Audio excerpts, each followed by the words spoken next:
Notorious ক্রিমিনালকে আমরা ভাঙড়ে ঢুকতে দেবো না আগামী দিন। আমি বলে দিচ্ছি দায়িত্বশীল দায়িত্ব নিয়ে বলে 26-এর আগে ওনাকে ঢুকতে দেবো না আমরা, দায়িত্ব নিয়ে আজ এই কথা বলে যায়। অবজারভার ভোট মিটে গেলে কিসের অবজারভার? উনি এখানে আরাবুল ইসলাম দেখছেন না কি হয়েছে? আরাবুলের থেকেও ওনার খারাপ অবস্থা করে দেবে ভাঙড়ের মানুষ আগামী দিন।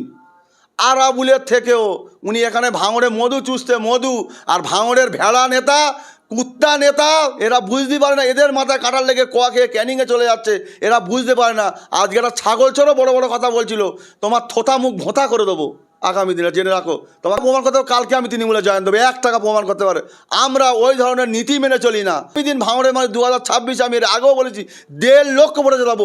ওই দেখো ওটা সম্পূর্ণ ভিত্তিহীন কথা। যদি 1 টাকা প্রমাণ করতে পারে, 1 টাকা প্রমাণ করতে পারে, কালকে আমি তৃণমূলে জয়েন দেবো। 1 টাকা 1 টাকা 1 টাকা প্রমাণ করতে পারে, কালকে আমি তৃণমূলে জয়েন দেবো। 1 টাকা প্রমাণ করতে পারে। আমরা ওই ধরনের নীতি মেনে চলি না। আমরা মানুষের কণ্ঠ তুলে ধরি, আমরা মানুষের চোখে চোখ রেখে কথা বলি।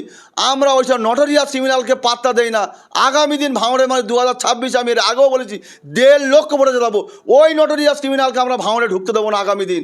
আমি বলে দিচ্ছি দায়িত্বশীল দায়িত্ব নিয়ে বলে 26-এর আগে ওনাকে ঢুকতে দেবো না আমরা, দায়িত্ব নিয়ে আজ এই কথা বলে যাচ্ছি। কিসের অবজারভার? ভোট মিটে গেলে কিসের অবজারভার? উনি এখানে আরাবুল ইসলাম দেখছেন না কি হয়েছে? আরাবুলের থেকেও ওনার খারাপ অবস্থা করে দেবে ভাঙড়ের মানুষ আগামী দিন। আরাবুলের থেকেও উনি এখানে ভাঙড়ে মধু চুষতে মধু, আর ভাঙড়ের ভেড়া নেতা কুত্তা নেতা এরা বুঝতে পারে না, এদের মাথায় কাটার লেগে কোয়া খেয়ে ক্যানিংয়ে চলে যাচ্ছে, এরা বুঝতে পারে না। আজকে একটা ছাগল চোরও বড় বড় কথা বলছিল, তোমার থোতা মুখ ভোঁতা করে দেবো আগামী দিনে, জেনে রাখো। তোমাকে আরাবুল ইসলাম বলেছিল ছাগল চোর, মুরগি চোর, গরু চোর। আজকে আমি বলে দিচ্ছি ঠিক বলেছে, একদম ঠিক। ভাঙড় তৃণমূল কংগ্রেসের কোনো জান ছিল না, সরকার মূল্য আসার পরে জান পেয়েছে এমনটাই দাবি করছে ভাঙড়ের তৃণমূল কংগ্রেস। দেখো একটা কথা বলি, মানুষকে যদি মিথ্যা কেসে ফাঁসানো হয়, আজকে আমার কত ভাইরা জেলে, আজকে আমি নিজে জেলে অনেকবার জেল খেটেছি, নিজে মার খেয়েছি, আজকে নিজে পঞ্চায়েত সমিতির মেম্বার। তুমি যেখানে অত মানুষ দরদি, তাহলে তুমি আমাকে ফাঁকি দিচ্ছ না। আমার যে 20,000 ভোট আছে, আমার যে 15,000 ভোট আছে, সেসব মানুষ তো বঞ্চিত হচ্ছে। তুমি তো বলছো আমি ভাঙড়ে মানুষের অনেক উন্নয়ন করছি, অনেক টাকা দিচ্ছি, তাহলে আমি কেন বঞ্চিত হচ্ছি? আমি কেন, আমরা কেন বঞ্চিত হচ্ছি? কেন আমাদেরকে কাজ করতে দেওয়া হয় না? কেন আমাদেরকে বাধা দেওয়া হচ্ছে? কেন বাধার সম্মুখীন করে দেওয়া হচ্ছে? কেন মিথ্যা খেয়ে দেওয়া হচ্ছে? কেন মারা হচ্ছে? কেন জেল খাটানো হচ্ছে? তোমরা তো বলেছো আমরা উন্নয়নের কাণ্ডারি, অনেক উন্নয়ন করেছো তোমরা, লাস্টে পশ্চিমবাংলা বিস্তৃতি করে দিয়েছো। আমরা জানি তোমরা কেন আজকে লক্ষ্মীর ভাণ্ডার দেবে। মানুষের চাকরিগুলো গেল কোথায়? কোথায় গেল মানুষের চাকরি? আজকে এতগুলো ঘর কোথায় ছিল? কোথায় ছিল এতদিন? এত ঘর কোথায় ছিল? এর জবাব দিতে পারবে ক্রিমিনাল? এই যে আজকে জয়েন করলো অনেকেই, এরা কি বলবে আগে কি আপনাদের 26-এ আরো ক্ষয় হচ্ছে না আরো শক্তিশালী হচ্ছে? দেখো আমার তো মনে হয় ধানের চিটেগুলো বার হয়ে যাচ্ছে, আমাদের দল আরও শক্তিশালী হচ্ছে। এবং আমি বলেছি এর আগেও যে 26-এ আমরা 1.5 লক্ষ ভোটে জেতাবো। এবং ওইসব পাগলে কিনা বলে আর ছাগলে কিনা খায়, ওইসব কথা আমরা কান দেই না। আর ওই ক্রিমিনালকে আগামী দিন আমরা ফের বলেছি কোর্টের মাধ্যমে আমরা বুঝে নেবো, রাস্তায় বুঝে নেবো, আমরা অনেক জায়গাতে আমরা বুঝে নেবো উনি কত বড় মোস্তান। আমরা একবার দেখবো, আমরা ভাঙড়ের মানুষ একবার ওনাকে দেখবো। নওশাদ যেটা বলেছিলেন, আপনি বলছেন যে 1.5 লাখ ভোটে জেতাবো, কিন্তু সায়নী ঘোষ বলছে যে ভাঙড় থেকে 0 হয়ে যাবে। আরে ভাই, হাতি ঘোড়া গেল দল, সায়নী বলে কত জল। তা ওই সব কথা, যেখানকার কথা সেখানে রাখো। তুমি যেখানকার সায়নী সেখানে গিয়ে মোস্তানি করো। ভাঙড়ে তুমি কি জানো?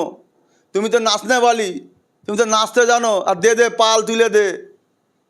হ্যাঁ, তুমি আদান হচ্ছে, আদানের দুয়া হচ্ছে, তুমি গান শুরু করে দিয়েছো। তোমার তো এই তো তোমার পরিচয়। তুমি সত্যিকারে যদি মানব দরদি হও, সত্যিকারে যদি মানুষের সুখ দুঃখে অভাব বোঝো, মানুষের দুয়ারে এসো।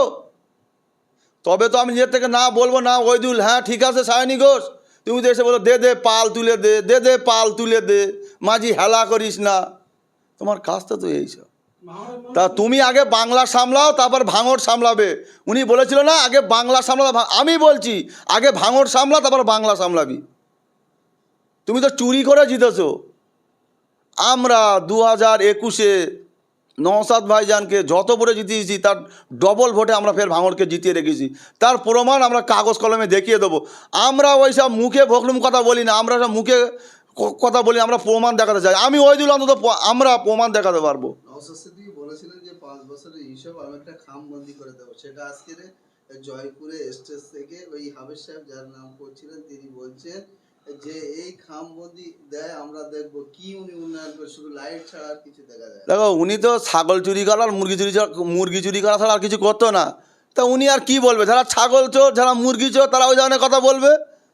আমরা বলেছি, নওশাদ ভাই বলেছে, এবং আমরা ফের বলছি, আমরা মিটিং করে, আমরা স্টেজ করে ভাঙড় মেলা মাঠে এবং আমরা ভাঙড় মেলা ময়দানে আমরা স্টেজ করে মানুষের অধিকার, আমরা কত টাকার কাজ করেছি, কতটা মানুষকে দিতে পেরেছি, সব প্রমাণ আমরা দেখে দেবো। যদি না দিতে পারি আপনাদের সম্মুখে মাথা উঁচু করে আমি আর কথা বলবো না সেই দিন। এই যে আপনারা রক্তদান শিবির করেছিলেন, সমাজ মূল্য বলছে তো আপনারা বিক্রি করে দেন 550, কোথায় 450। রক্ত যদি বিক্রি করে থাকি তার মানুষই প্রমাণ দেবে। এই যে গত এতে আমরা 2720 জনা করেছিলাম, এবারে আমরা 3561 না 67 জনের মতন আমরা করেছি। তার প্রমাণ মানুষ দেবে। ও কি বলবে? ও কোথাকার কে? ওদের ক্ষমতা হয় না। আমরা 3567 জনা করেছি, ও 3600 করে দেখানোর মতন ক্ষমতা হয় না, তো ওরা কথা বলবে? একটা কথা বলি ভাই, আমার কাছে যে যখন তোমার কাছে পেরে উঠবে না, সে তখন তোমার প্রতি হিংসা করবে, সে তখন তোমার প্রতি ক্ষতি করার চেষ্টা করবে। আজকে আমার বাড়িতে, আমি বাড়িতে ছিলাম না, আজকে সওগাত মোল্লা আমার ভোগালী টুয়ে এসে মিটিং করে বলে যাচ্ছে, মিটিং করেছে। এখন আমার বাড়িতে বসে আমি বাড়িতে ছিলাম না, আমার বাড়ি মিটিং করে আমার বাড়ির আমার বাড়িতে বোম ফেলেছে এবং আমার জানলা ভেঙেছে, আমার ঘরের কাঁচ ভেঙেছে, এবং আমার বয়স্ক বাবা মা থাকে সেই ঘরে বোম মেরেছে। এই তো ওদের কালচার। তাহলে ওনারা কী হিসেব নেবে? তোমরা যদি আমরা যদি বলি তোমরা 15 বছর হিসেবটা আগে দাও, তারপরে আমরা তোমার হিসেব দেবো। 15 বছর হিসেবটা কোথায় গেল? এটা কি আপনাদের ভয় দেখানোর জন্য? দেখো, আমাকে ভয় দেখিয়ে ধমকে রেখে চমকে রেখে কিছু হবে না ভাই, কিচ্ছু হবে না। কেন আমি হাতে চুড়ি পরে বসে নেই। একটা কথা বলি, আমরা পারি সব, কিন্তু আমাদের নেতা এমন একটা নেতা, সেই নেতার কথা আমরা মেনে চলি, তার নীতি আদর্শটাকে আমরা মেনে চলি, এবং তার আদর্শ যতদিন আসে আমরা ততদিনও আমরাও আছি। এই যে বলছেন আপনার কাজ ভেঙেছে, আপনি কি অভিযোগ জানিয়েছেন? দেখো, আমি ইতিমধ্যে পুলিশকে অভিযোগ জানিয়েছি। পুলিশ এসেছিলো আমার বাড়িতে, পুলিশ তদন্ত করছে। আমরা আইনের উপরে ভরসা করি, আইনকে মান্যতা দিয়ে আমি এখনও চুপ আছি। পুলিশ যদি না করে তখন আমরা দেখব, আমরা তখন চিন্তা ভাবনা করব।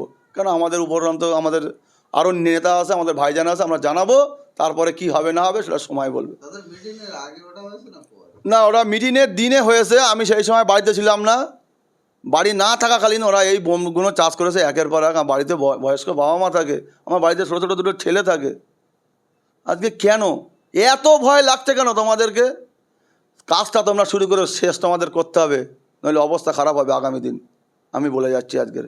যারা করেছে তাই আপনার কি মনে হয় বাইরে থেকে এসে না তারা এখানে স্থানীয়? দেখো, ওসব নটোরিয়াস ক্রিমিনালের কিছু গুন্ডা আছে, পোষা গুন্ডা, সেই সব গুন্ডারা করছে একের পর এক অনেক কিছু করছে, আমাকে ভয় দেখাচ্ছে। আমি ইতিমধ্যে পুলিশকে একাধিকবার অভিযোগ করেছি।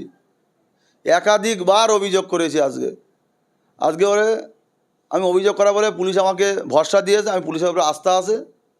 সেটা পুলিশ একটা সময় নিয়েছে, তারপরে আর কথা হবে।